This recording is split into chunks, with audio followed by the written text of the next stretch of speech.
Hello, everyone, and welcome to Coach Craig Sports. This is the USFL DFS video for week number 6. So in this video, I'll be going over a little bit of a recap for week number 5, and then going in depth with my sheet for week number 6, kind of talking about it, whether or not I play guys in GPP, cash game, pay down options, everything else like that. I will say before I get started, very, very difficult to find snap count information at this point in time. It seems like everybody that was kind of doing that information has kind of stopped at this point. So very niche market at this point in time. In the future games, future weeks, I might try to chart some of it myself. Just don't quite have the time at this point in time, but maybe next week or the week after that, I'll be able to do it. But so there won't be snap counts for this recap of week number 5, but I still do have the target shares, percentage of carries, percentage of pass attempts, everything else like that. If you guys like that information, you want to try it out yourself in the DIY simulator, use promo code coach to save 10% over at runthesims.com. You can make your own projections over there, upload that CSV, and then use their Class A optimizer. Or if you want to use their own projections that they have up already, you can just use the Class A optimizer and then kind of mess around until you get the optimal results that you would like as well. But without further ado, we'll get started with the recap. So start off with the Birmingham Stallions. Alex Magoo had 100% of the pass attempts. Once again, 37 in total. He had 2 touchdowns, 0 interceptions. Also 6 carries on the ground for a 32% carry share. So pretty involved, pretty safe play once again.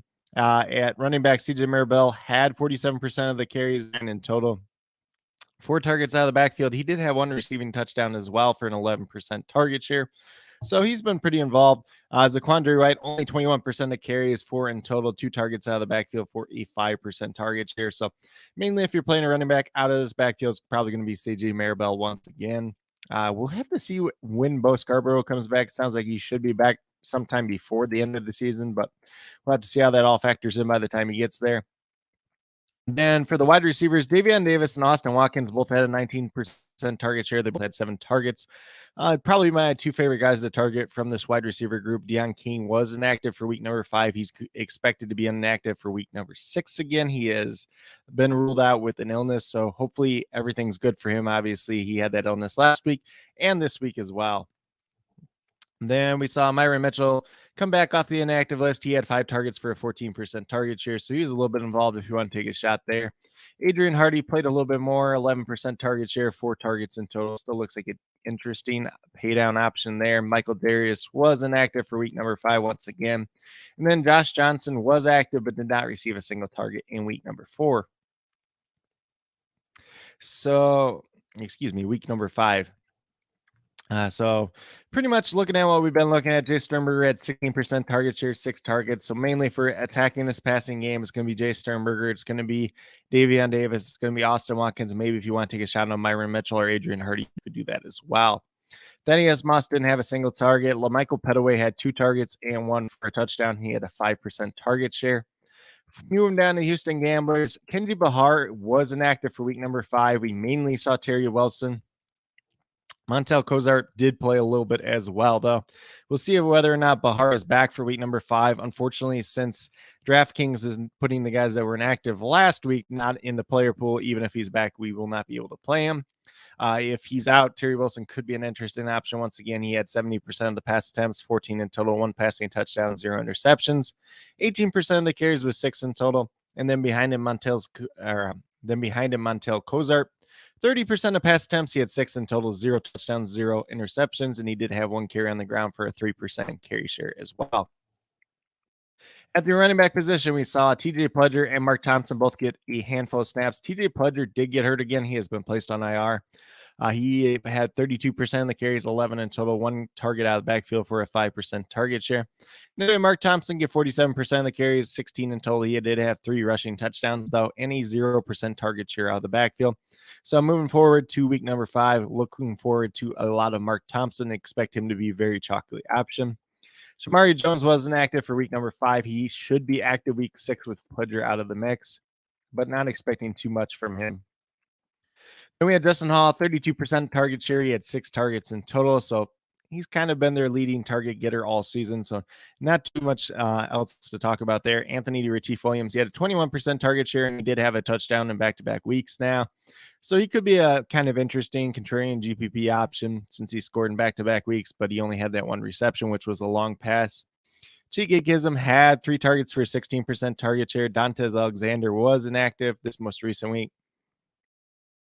Then we had Taylor Redding and Tyler Palka just get 1 target apiece for a 5% target share. That was the first game that Palka was available. Isaiah Zuber has really just played defensive back, so we're not too worried about him at wide receiver so far. It's kind of been weird there, but it is what it is at this point in time.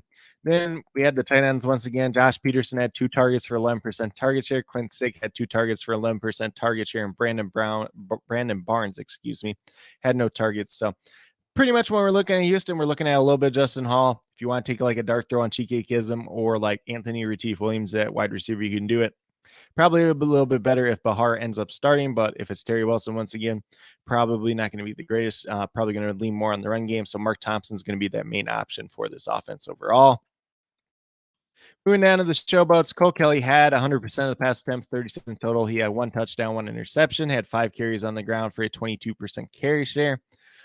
They did sign Ezra Gray last week. He was inactive for week number 5. Kareth White took over most of the carries. He had 14 in total for a 61% carry share. He is banged up this week, so he will not be playing, though. However, he had 11% target share with 4 targets out of the backfield. Then behind him, we had Jawan Washington with 17% of carries, 4 in total, and a 0% target share with 0 targets. When it came down to the receiving game, Derek Dillon had 4 targets for 11% target share, not his greatest week overall. Ryan McDaniel, 3 targets for a 9% target share. Vinny Papali, 8 targets for a 23% target share. None of these guys really did too much with their targets either way, but they've kind of rotated a lot of these wide receivers in and out. DJ Meyer is still inactive for week number 5. Osiris Mitchell, 4 targets for 11% target share. John Mitchell, the hybrid tight end wide receiver, he had 1 target for a 3% target share, but he did score a touchdown on that target. Moving down, we had Daniel Helm get 14% of the target share with 5 targets. JJ Wilson, the kind of H-back, fullback, tight end, whatever you want to call him, 6 targets, 17% target share. So he was back to be involved in the offense once again. We'll see if that's the case this week, especially with Kareth White out, if they use him a little bit more as kind of a, like an H-back, a fullback, even at their running back position overall with his versatility. And then Cheyenne O'Grady, who they recently signed, was with the team last year. He wasn't active for week number 5, but he is active for week number 6, although we cannot play him on DraftKings. For the Michigan Panthers, we had 33% of the pass attempts go to Josh Love, 12 in total, 1 touchdown, 1 interception. He had 1 carry for 6% carry share. And then Carson Strong had 64% of the pass attempts, 23 in total, 0 touchdowns, 1 interception, 17% of carries with 3 in total. He has been placed on IR, though. He is dealing with an injury at this point in time. They did sign Brian Lewerke, former Michigan State quarterback, who will be inactive for this week. Then Reggie Corbin had 50% of the carries with 9 in total, 3% target share with only 1 target. Stevie Scott, 28% of carries, 6% target share with 2 targets out of the backfield. Pretty even split there once again, although neither were effective last week. This offense kind of a little bit stagnant, especially with that struggles at the quarterback position. Moving down to wide receiver, we got Joe Walker, 27% target share on 9 targets. He did have 1 pass attempt again as well, which was an incompletion, so not too worried about that. Ishmael Hyman had 15% target share with 5 targets, but he has been moved to the inactive list this week dealing with an injury. So this wide receiver room is really thinning out at this point in time. Trey Quinn, 21% target share with 7 total targets. Marcus Sims was inactive for week number 5, still dealing with an injury, probably not playing this week either. AJ Richardson had 1 target for a 3% target share.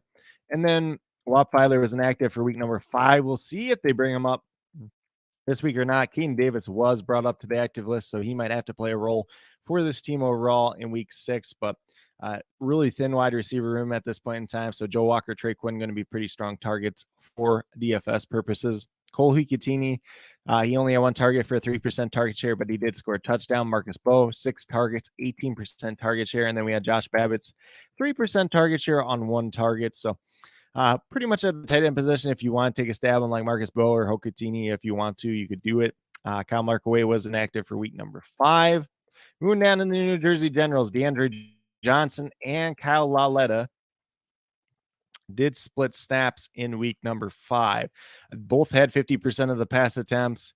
So just when you think you could play DeAndre Johnson again, it looks like we're not going to be able to at this point in time. They both have 12 plus attempts in total. DeAndre Johnson had 0 touchdowns, 0 interceptions. Kyle Lauletta did throw 1 interception. So maybe a little bit favorable towards Johnson in that situation. Johnson had 24% of the carries with 7 in total. And then Kyle Lauletta had 1 for a 3% carry share. DeAndre Johnson, more of a contrarian play this week. Ownership should be suppressed, but a little bit riskier since they are splitting the action once again. In the running back room, we had Darius Victor get 41% of the carries, 12 in total, 8% target share with 2 targets out of the backfield. Trey Williams, 28% of the carries, 8 in total. No targets, though, which is kind of surprising since he's more of the pass catching back. But both these guys are going to be very viable in GPPs once again. Then we have Kingston Davis was inactive for week number 5. Cam Knuckles-Looper only had 1 target in week 5, so he had a 4% target share. We saw a lot more of Jamon Moore and Alonzo Moore. Jamon Moore, 25% target share with 6 total targets. Alonzo Moore, 8 targets for a 33% target share. Then Marcus Green, he didn't have a single target, but he had 1 carry for a 3% carry share. Randy Satterfield was inactive for week number 5, but has since been cut this week, so won't be seeing any more of him at this point in time. Can't really say too much else there. Then Warren Newman was active for the first time all season, had an 8% target share. He had 2 total targets. Arthur Jackson was inactive for week number 5. And then we had Brandon Bowman get 3 targets for a 12.5% target share. Both Woody Branham and Wes Saxon had 1 target apiece for a 4% target share. So not too much to talk about New Jersey. You know, DeAndre Johnson mainly contrarian play. You can play both running backs still if you want to take a shot on one of the wide receivers. That's kind of what we'd be looking at this point in time. Moving down to the breakers, McLeod Bethel Thompson had 100% of the pass attempts. Once again, 35 in total, 1 touchdown, 1 interception. Did not have a single carry in this game, so he had 0% carry share. And then we move down to the running back position. Anthony Jones, 6% of carries with 1 total carry, 3% target share. He had 1 target out of the backfield, but he did score a touchdown on that. Still not very involved, but Wes Hillis is dealing with a little bit of a leg injury. We'll see if that affects him this week or not. But for Wes Hillis, he had 87.5% of carries, 14 in total, 7 targets out of the backfield for a 21% target share. Still a very effective option in this offense overall. Johnny Dixon did miss week number 5, been limited in practice this week. We'll see if he's good to go this week or not.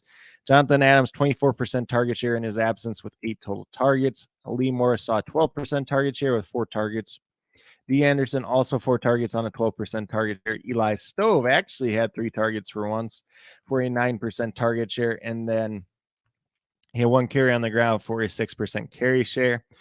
Sage Surratt, 6 targets, 18% target share. So mainly Sage Surratt, Jonathan Adams. If you want to take shots on Lee Morris, D. Anderson, you can definitely do that as well. Obviously, Johnny Dixon's status will make a big difference on this team overall.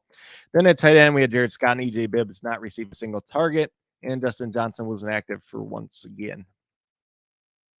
Moving down to the Pittsburgh Maulers, we had Troy Williams take 100% of the pass attempts. Only 19 in total this week, but he had 2 passing touchdowns, 1 interception.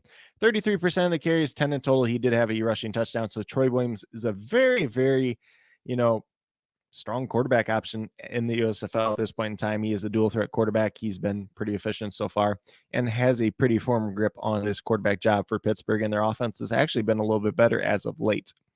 We have Madre London get 13% of the carries with 4 in total, 0 targets out of the backfield. Dwayne Gary was inactive for week number 5, but is going to be active for week 6.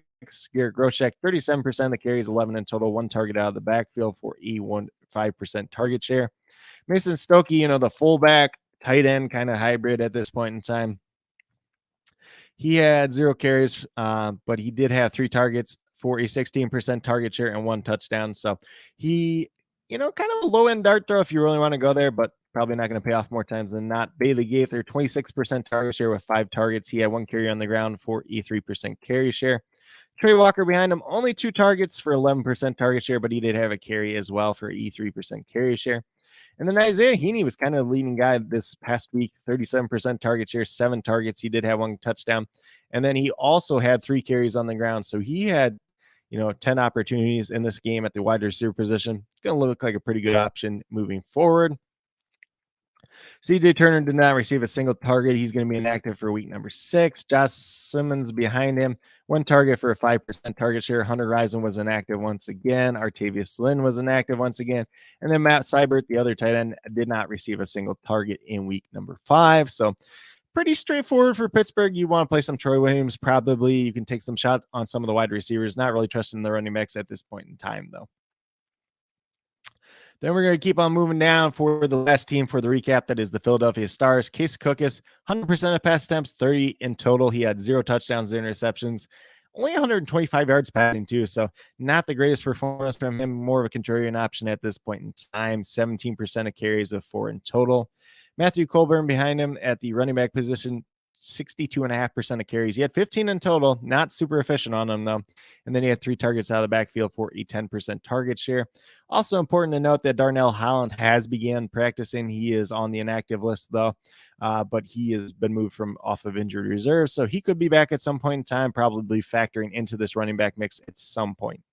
Dexter Williams, 21% of carries, 5 in total, 7% target share with 2 total targets out of the backfield. And we had Devin Gray get 6 targets for a 20% target share. Same thing for Corey Coleman, 6 targets, 20% target share. So really going back and forth between those two guys once again, but both are going to be very viable options.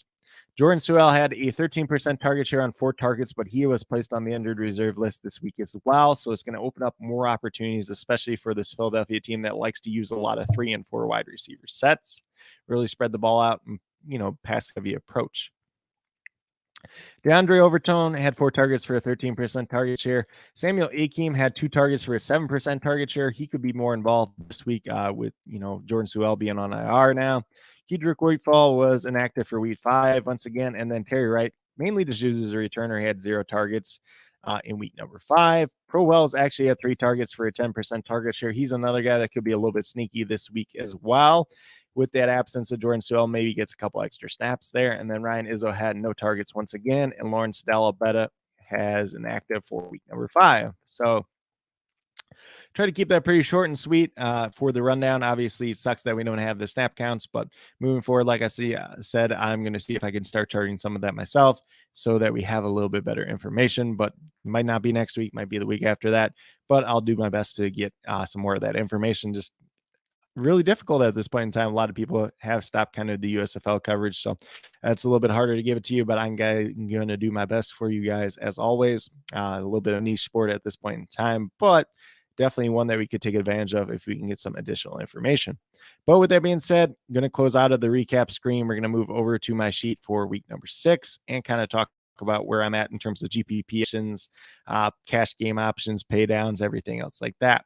So for the Stallions, we're starting off with Alex McGooey's $11,800. Pretty solid GPP option for me. Once again, if you really wanted to roll them out in cash, you could probably do that as well. Some of these inactives we know already, and some I'm just kind of putting in based on last week and the movement we've seen already. As always, we will be posting the inactives prior as they get announced prior to game time down in the comments. CJ Maribel would be the running back that I would prefer to use here in GPP if you were rolling them out there. Not a major priority this week, but somebody that we can mention. From the wide receiver position, Davion Davis and Jay Sternberger are probably going to be the 2 biggest guys as GPP options. But if you want to roll out Austin Watkins as a pay down option at $3,700, definitely does make some sense. If you want to take a stab on Myron Mitchell or Adrian Hardy at the flat minimum of $3,000, they could be interesting pay down options, dart throws as well. For the Stallions defense, they're going against the Michigan Panthers. I have them as a GPP option. Maybe you could roll them out in cash if you really want to, just with the $4,600 price tag. I like to go elsewhere for cash to just save a little bit of money. But Michigan has a team that is really struggling at the quarterback position at this point in time. Moving down to the Gamblers, really just a big question at quarterback. We don't know if Kenji Bahar is going to play this week or not. Waiting on news for that. I will be updating this sheet throughout the week. It will be up on my Patreon page, later this afternoon as well. So definitely be sure to check that out over there. Very small monthly donation. But if Kenji Bahar plays, obviously we can't play him because he's not on DraftKings this week. But if he's out, Terry Wilson could be a viable option at $7,500. Mark Thompson's looking like a cash game option, although he is $11,200, but pretty much the backfield to himself at this point in time. TJ Pledger is on IR. They did sign Aaron Shamplin this week as well, who spent a little bit of time with the Colts went to Harvard. Not too great overall, though. And then we have Shamari Jones, who will probably be active this week as the backup running back, but expect a lot of Mark Thompson just in general. He's going to look really good, especially if Bahar is out, because they're probably going to focus more on the run game once again. The wide receiver position, mainly, if you're going after guys, probably Dustin Hall at $7,600. A little bit expensive for me personally, but if you want to go after him, Retief Williams or Chike Kism, those would be kind of the three guys there. Not really too interested in the tight end position, especially what we saw Josh Peterson last week. Not really as highly involved in that passing game. So especially if Kenji Bahar's out. If Bahar plays, then maybe Josh Peterson opens up. But mainly for the Houston team, we're just looking at Mark Thompson this week until we get quarterback news. Their defense is going against the New Jersey Generals. They got a decent defense. It's more of a contrarian play this week, but there's some upside to be had there as well. Moon end of the showboats. If you want to roll Cole Kelly out in GPP, you can do it at $9,400. Does offer a little bit of upside there. They're a high passing volume offense. There is no Kareth White at running back now. So Juwan Washington and Ezra Gray, not the biggest running backs in the world. So could be a little bit more pass happy team than they typically are anyways. I have Juwan Washington listed as a GPP pay down option at $4,000 just because probably going to be the lead guy this week. We'll see what happens with that, but could be a very viable option. Derek Dillon, GPP option at $4,000. Cyrus Mitchell, I do like as a pay down option this week at $3,400. Was a little bit more involved last week. If you want to go after Vinny Papali as a GPP option, you can do it at $5,800. But, they're rotating a lot of these guys around. So not really sure what to make of that at this point in time. If you really think like JJ Wilson's going to be more involved from like a running back standpoint, then maybe you take a dart throw on him at $2,500. Definitely a lot of different ways we can approach the Showboats team, but mainly just kind of like filler guys and guys that are filling in value here and there as we talk through it. They are going against the Pittsburgh Maulers. Pittsburgh, or as much as we rallied on them early on the season, their offenses have been a lot better. So mainly would just be a contrarian play from the Showboats defense, although they had a lot of sacks last week. Moving down to the Michigan Panthers. Like I mentioned before, Carson Strong is on IR. They did sign Brian Lewerke. He will be inactive this week. It'll be Josh Love as the starter, and then Eric Barreri kind of behind him. If Josh Love gets benched at some point and Eric gets the start, does have a little bit of upside as like a kind of rushing threat as well, a little bit more mobile in that regard, but he's not on DraftKings this week, so that would be like a future case type of thing just in general. Running backs, Reggie Corbin, Stevie Scott, both have come down a little bit in price. Both are still GPP options for me. They have the upside to be a decent tournament play.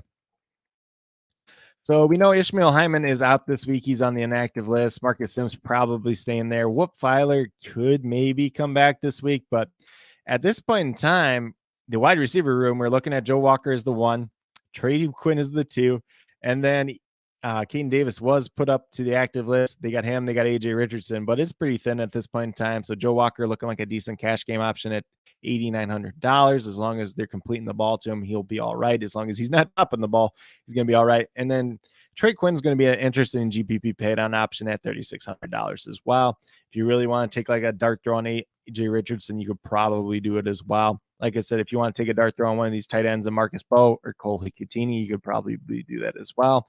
Defense going against the Birmingham Stallions at $4,000. Not really too interested in there this week. They got a decent defense, but it's a pretty good offense for Birmingham as well. Moving down to the New Jersey Generals. Like I said, Kyle Lauletta and DeAndre Johnson splitting snaps last week. A little bit scary there. Like I said, GPP contrarian option if you want to go there on DeAndre Johnson. His price tag actually did go up, even though he's splitting snaps at this point in time. You could look at both running backs once again in Darius Victor, Trey Williams. Both went down a little bit in price tag. Both are good tournament options. Probably not playing both of them together, obviously, even though it could work out every once in a while just with how run heavy this team typically is. Let's see at the wide receiver position. Like I said, when I was kind of going through it, if you want to take a shot on one of these guys, you can. Probably the most likely one that I would go after would be Jamon Moore because he has been priced at this point in time. Daryl Stewart Jr., former Michigan State wide receiver. He was on IR to start the year. He has began practicing as well. So we'll see what that looks like for future weeks too. Brandon Bowman, these tight ends I'm not really too interested in at this point in time. For the New Jersey defense, $3,900 GPP option against Houston. You either got a little bit banged up Kenji Bahar coming back, or you got Terry Wilson and Montel Cozart at quarterback. So I do like some of the upside that could be there overall, especially if they can stop the run against Mark Thompson. Obviously, if you're playing Mark Thompson, you're probably not playing the Generals defense. If you're playing the Generals defense, probably not playing Mark Thompson. You kind of want to have a little bit of leverage there. But, if you go to the Generals defense, you go throw in Darius Victor, Wes Hill, somebody else at that running back position. Definitely different ways that we can approach this slate overall. Moving down, we have the New Orleans Breakers. McLeod Bethel Thompson, $11,100. Still a GPP option. Has the volume there. Hasn't had as many touchdowns in recent weeks, so that would be kind of the concern there, but still has some pretty high-end upside at that. At running back, mainly just Wes Hills is a cash game option, $10,500, as long as he's good to go. If he's not good to go, then obviously we can play Anthony Jones. But the fact that they didn't even try to sign another running back that I know of at this point in time probably means he's okay for this week because, they cut Ezra last week. Really haven't brought anybody else in.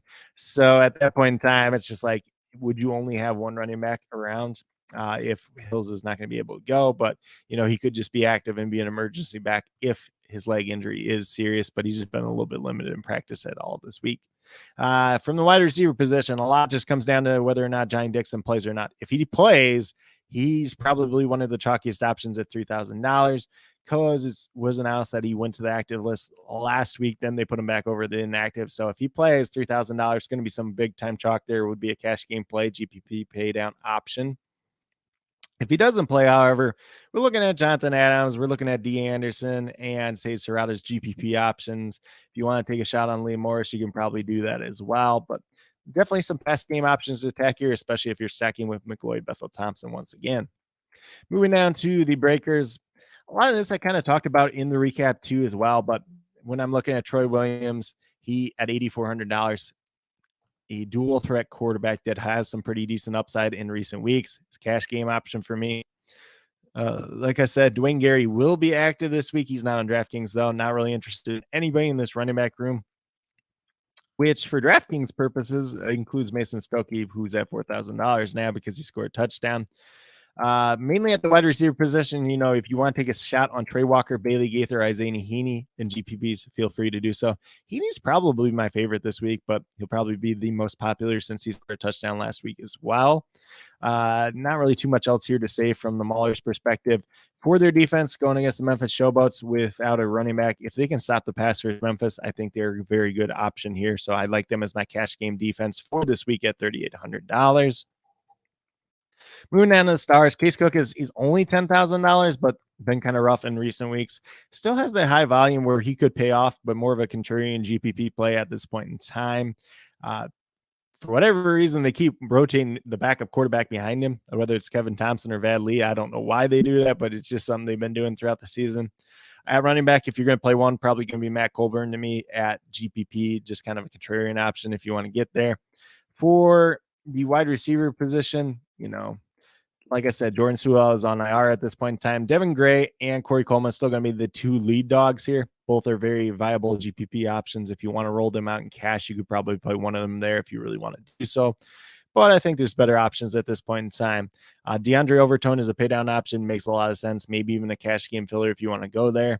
And then if you want to take like a shot on Samuel Akeem as kind of that fourth wide receiver as a pay down option, dart throw type of guy, you could probably do it this week without Jordan Sewell being around because typically they to use those four wide receiver sets. Maybe Terry Wright actually gets involved in offense. Maybe it's Pro Wells. Not really sure at this point in time, but that's kind of where we're at. Stars defense, they get some turnovers here and there, but they really haven't been that great on defense most of the year. So probably we're just avoiding them versus New Orleans. Maybe if Wes Hills is out, maybe if John Dixon and Wes Hills are both out, then maybe you can take like a contrarian stand there. But that's kind of where I'm at in terms of my sheet at this point in time. We can go over to DraftKings, talk probably like if I'm going to be overweight or underweight to certain players. Once again, kind of which players I'm stacking together and everything else good like that. So let me stop sharing this sheet. We'll go over to DraftKings, talk about that real quickly, or I'll try to make it real quickly since we're already about a half hour on this video already. So like I said, probably be overweight to Alex Magoo. I think he's a very intriguing GPP option. You could roll him out in cash games if you want to. Probably be overweight to McLeod Bethel Thompson. Probably be in line with the field on Cookus. Maybe a little bit underweight on Cole Kelly. Maybe slightly overweight on DeAndre Johnson. We'll just see where his ownership projection kind of comes in at. Josh Love, I won't have any of. Troy Williams probably be overweight to the field on. Like I said, Houston quarterback situation, it just really depends on if Bahar starts or not, because if he starts, then obviously there's no quarterback. If he doesn't start, then Terry Wilson, I'll have a little bit of him here and there. And then from the quarterback perspective, if I'm playing Magoo, probably stacking him with Davion Davis, Austin Watkins the most, a little bit of Jay Sternberger here and there. McLeod Bethel Thompson, if I'm playing him, playing a lot with Sage Surratt, play a little bit with Jonathan Adams, and probably playing a decent amount with D. Anderson once again. Case Cookus, mainly stacking with Devin Gray, Corey Coleman, DeAndre Overton. If you want to take the shot on Akeem, you could probably do that as well. Maybe they use Matthew Colburn a little bit more out of the backfield as well. The Cole Kelly, if I'm playing him, probably not playing too much Cole Kelly this week. Just more of an upside play if you really want to go there. Probably playing him with Derek Dillon, Osiris Mitchell, guys like that. Maybe a Vinny Papali here and there. DeAndre Johnson, probably running out naked more often than not. But if I'm going to play him with anyone, it's probably going to be Jamon Moore just in general. Josh Love not really getting to. Troy Williams, like him and Isaiah Heaney together pretty well. And, it's only $15,000. So you still have quite a bit of money left over there. Terry Wilson, if we end up playing him, mainly playing him naked, no stack with him. There is some upside to be had if you want to play like a Justin Hall, a Cheeky Kism, or a Anthony Retief Williams as well.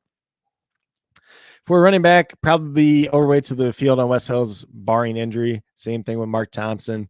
I'll be overweight to Darius Victor, though, at $8,800. I think there's room to get to him. He dropped down quite a bit, and he still offers some pretty good upside at that as well. So I'm not really too scared off by him.